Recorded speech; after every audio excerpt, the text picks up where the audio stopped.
Konuşması etmesi 23 dakikada 381 kalori harcamışım. Yeni bir videodan herkese merhabalar arkadaşlar. Kanalıma hoş geldiniz. Bugün sizlere geçen hafta söylediğim gibi devam eden kettlebell serimizin 3. videosuyla geliyorum.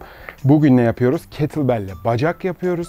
Bacak bölgesine yönelik, alt ekstremiteye yönelik egzersizler ve ip atlayarak nabzımızı belirli bir seviyede yukarıda tutarak hem kuvvet hem dayanıklılık hem kardiyo ikisini birlikte yürüttüğümüz bir egzersiz programı olacak. Herhangi bir sağlık probleminiz yoksa kettlebell'inizi ve ipinizi hazırlayıp benimle birlikte yapabilirsiniz. Kettlebell'iniz yoksa ekstra ağırlık da olabilir. Hiç fark etmez.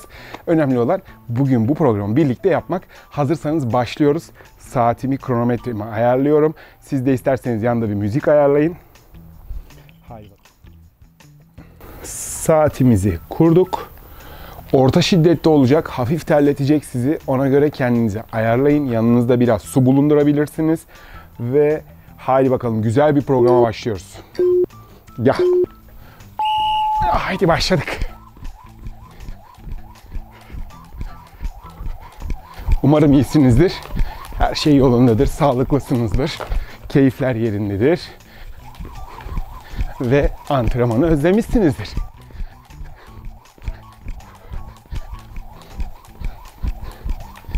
Bildiğiniz gibi her pazar aynı saatte egzersiz videoları kanalda.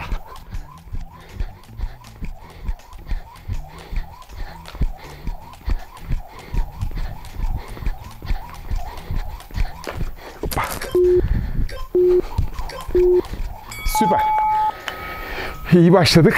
Biraz takıldım ama bir set daha aynısından sonra ilk hareketle başlıyoruz. Bunu böyle hafif bir ısınma olarak görebilirsiniz.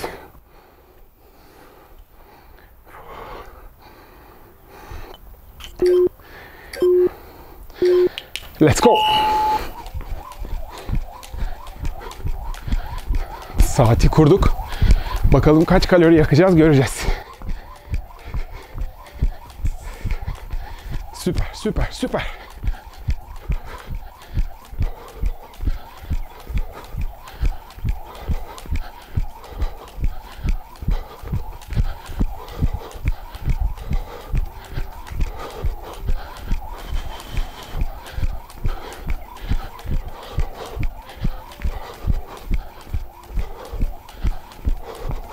Çok iyi.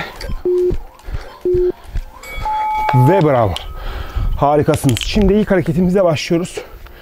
Kettlebell'i eline al. Yanlardan tut. Göğüs kafesinin önüne yerleştir. Ayaklarını omuz genişliğinde, omuzdan biraz hafif geniş şekilde açabilirsin. Çok geniş yapma. Benimle birlikte kalçanı ver geriye. Göğsünü olabildiğince karşıya baksın ve hareketi devam et. Bravo, bırakma. Süper. Kalçanı ver geriye, otur ve tekrar içeriye. Süper. 40 saniye. Ben 15 poundluk bir ağırlık kullanıyorum. Siz istediğiniz gibi ağırlığınızı seçebilirsiniz ve hızınızı ayarlayabilirsiniz.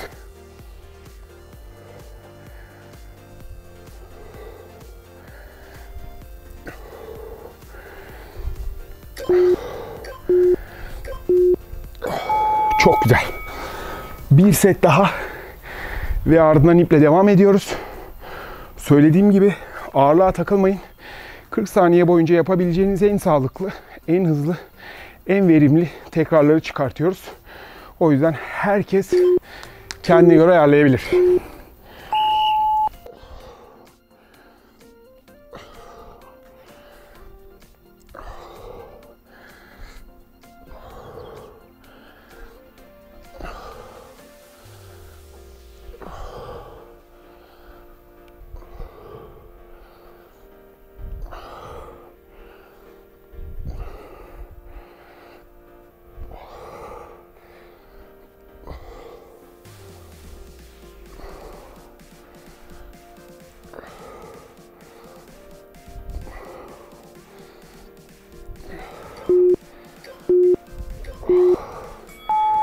Şahane.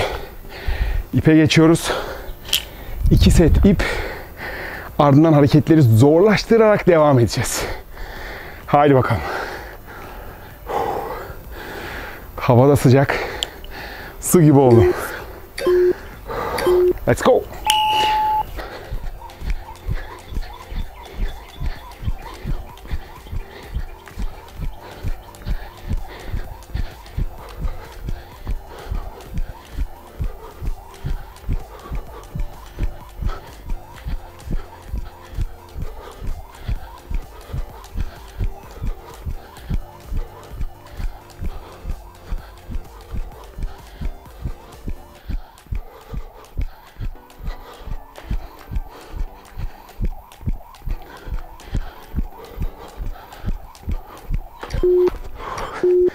Çok güzel. Bir set daha ve ardından hareketimize devam ediyoruz. Zeminim biraz yamuk. İpe bazen takılıyorum ama önemli olan yapmak. Pes etmemek. Hadi bakalım. Let's go.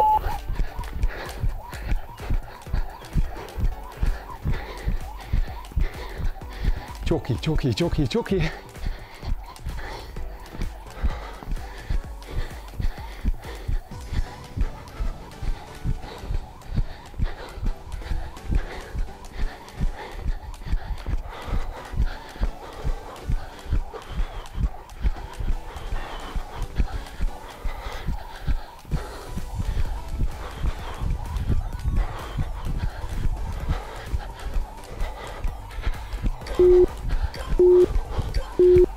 Yes. Şahane. Şimdi kettlebell'i sağ eline al. Sol el belde. Sol ayak önde. Sağ ayak arkada. Bakın dizler hafif. İkisi de hafif bükülü. Dik durdum. Omuzlar aynı hizada. Göğüs kafesi karşıya bakıyor. Aşağıya gel. Nefes vererek yukarıya. Çok güzel. Bakın ikisini de büküyorum. 90 dereceye yakın bir açı verdim. Tekrar yukarıya. Dizini yere vurma. Çok dikkat et.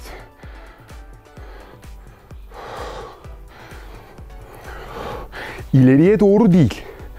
Ortaya doğru çöküyoruz. Yani gövdem aynı hizada aşağıya iniyor. Omurga hizada. Hiç bozmuyorsun. Dümdüz. Omuzun biri yukarıda, biri aşağıda değil.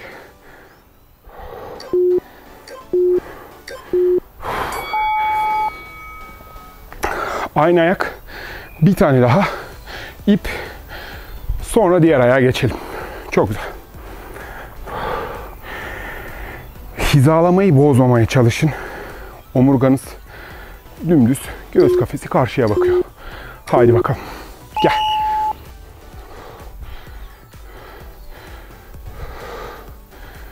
Burada sadece ayak, bacak değil. Omurganızla çalışıyorsunuz. Bir ağırlık var. Sizi aşağı çekiyor fakat siz core bölgesini kullanarak omurganızı eşit hizada tutmaya çalışıyorsunuz.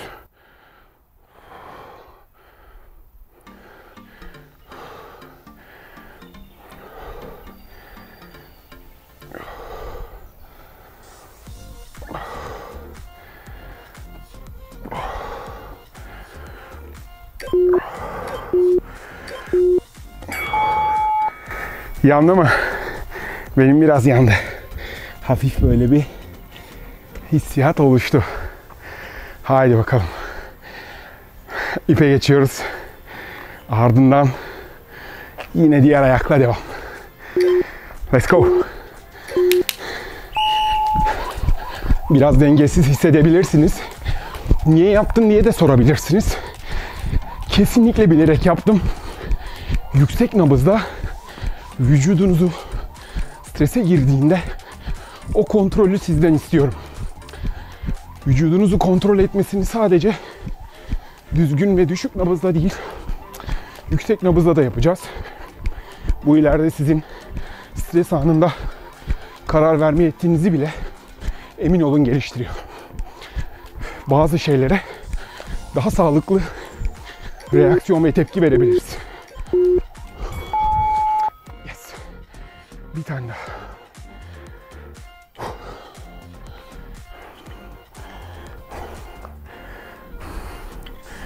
Nabzımı düşürüyorum.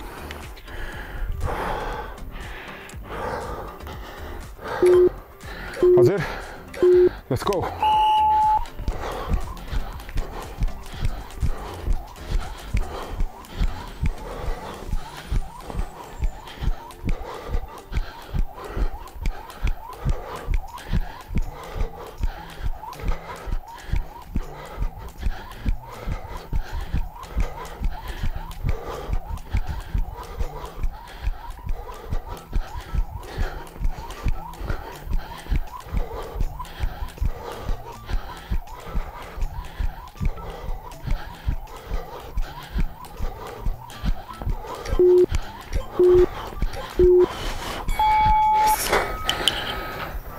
Çok güzel.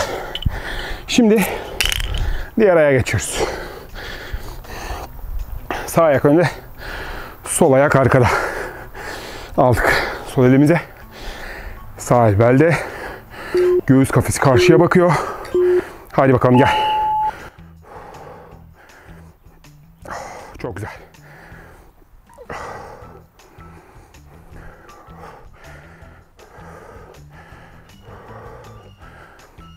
Kendinize karşıda bir nokta çizin, belirleyin ve ona bakın. İşte o sizin ufuk noktanız olacak. Oraya devamlı bakarsanız dengenizi bozmazsınız ama sağa sola durmadan bakarsanız şu andaki gibi dengeniz bozulabilir.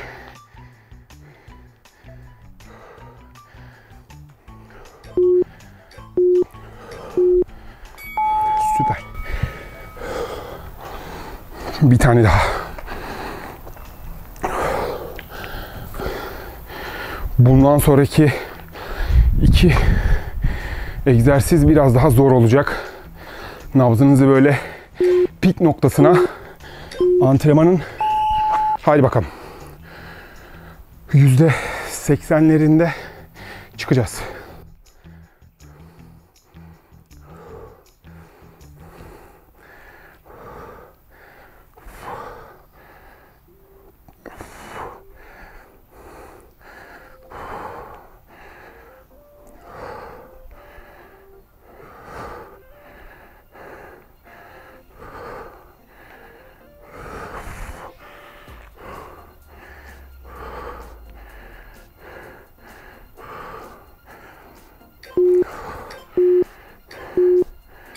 Süper.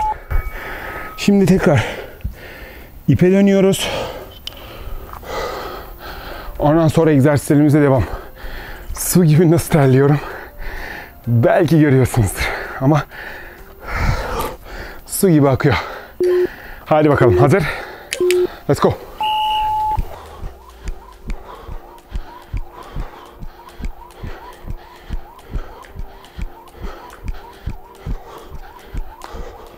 Çok güzel.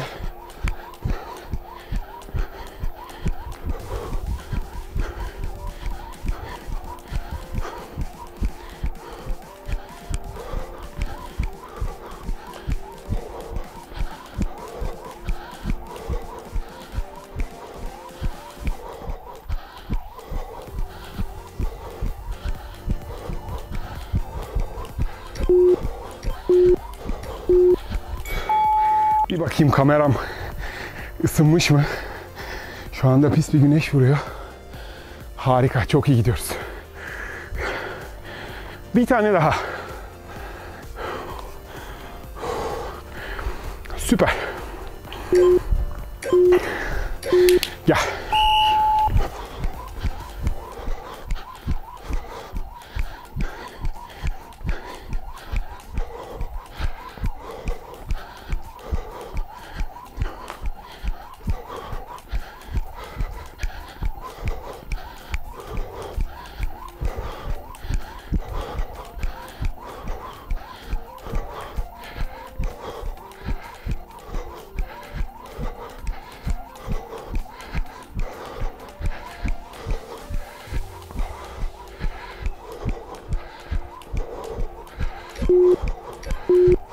Yes.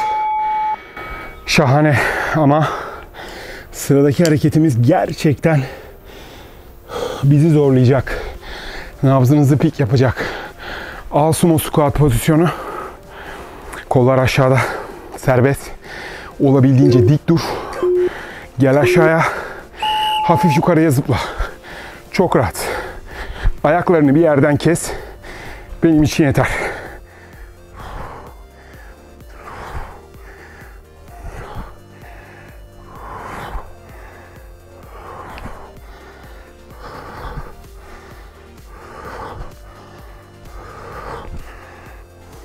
Bravo. Bırakma. Pes etme.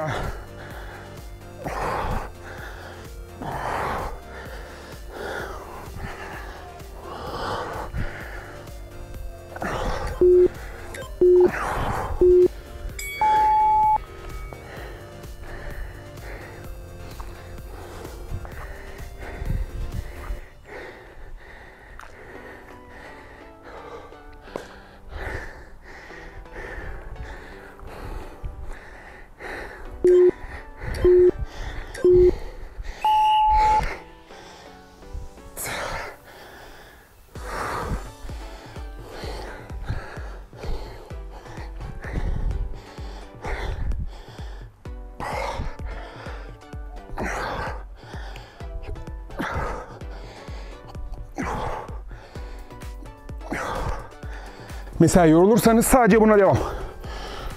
Hiç bırakma. Çok güzel.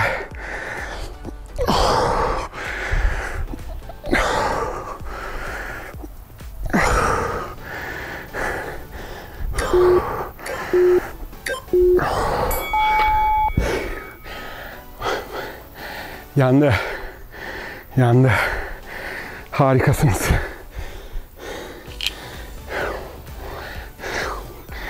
İple devam. Hadi bakalım.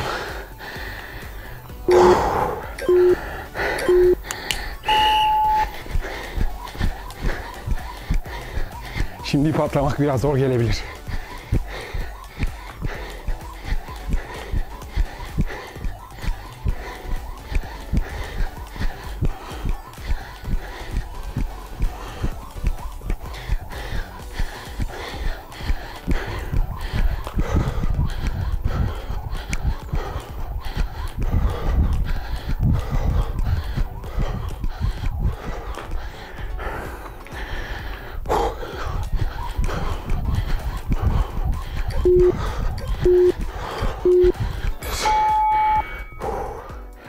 Şahane.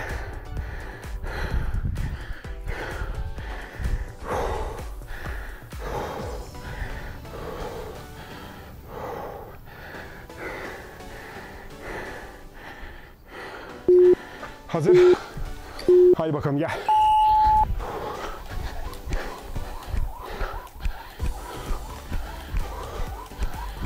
Süper.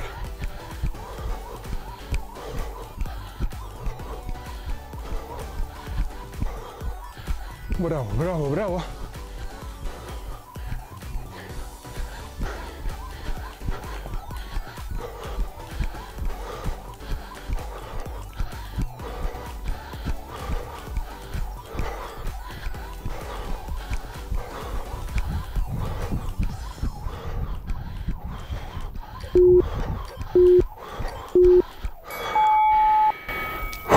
Günün son hareketi. İp bitti. Ayaklarını tamamen birleştir. Narrow squat pozisyonu al. Çok geriye çökemeyeceksin. Tut kettlebell'i aşağıdan. Gel geri. Kalçanın esnekliğinin sana izin verdiği kadar.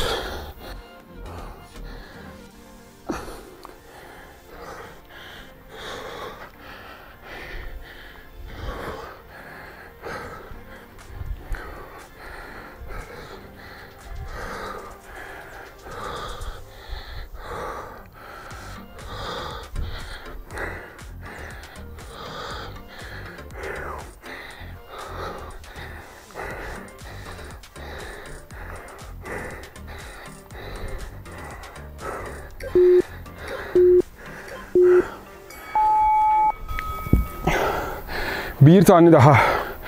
Merak edenleriniz için nabzım son 6 dakikadır 165-166 bandında gidiyor. 160'ın altına düşmeye çok izin vermiyorum. Çünkü hay bakalım. İstediğim de bu.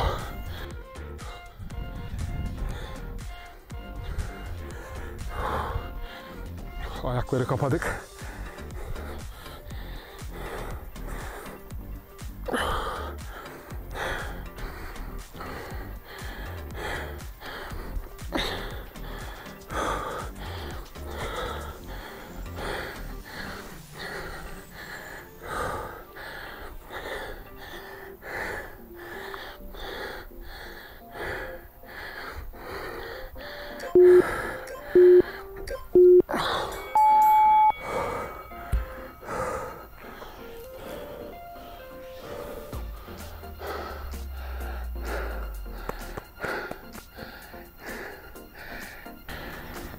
Öncelikle hepinize gerçekten kalbimin en derinlerinden su gibi oldum. Teşekkür ediyorum. Buraya kadar benimle eşlik ettiğiniz için. İnanın bu videoyu izlemeniz bile zihinsel olarak sizin yorulmanızı sağlayacak. Şimdi bundan sonra yapmanız gereken şu. Streç yok, Theragun yok, masaj tabancası yok. Yere bir mat serin ya da temiz bir zemindeyseniz fark etmez. Ayaklarınızı duvara kaldırın. Yaslayın, kalçanızı duvara yakınlaştırın. Şöyle bir 5, 6, 7 dakika, 8 dakika bir kalın. Nabzınız düşsün. Bakın eğer varsa elinizde. Bakın ben size konuşurken nabzım düşüyor. Şu anda 150'ye geldi. Daha da aşağı inecek.